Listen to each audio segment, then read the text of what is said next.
pushes, pushing darts. Take my words, take my rhymes, confuse the left with my right to share or give away, my right to say how I say. It's mine to give my words, my heart. It's mine to share my songs, my art.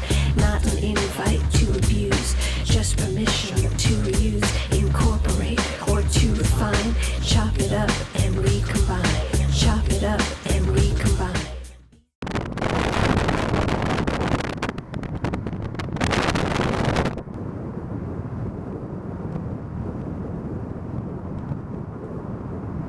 Pencil pushes, pushing darts. Take my words,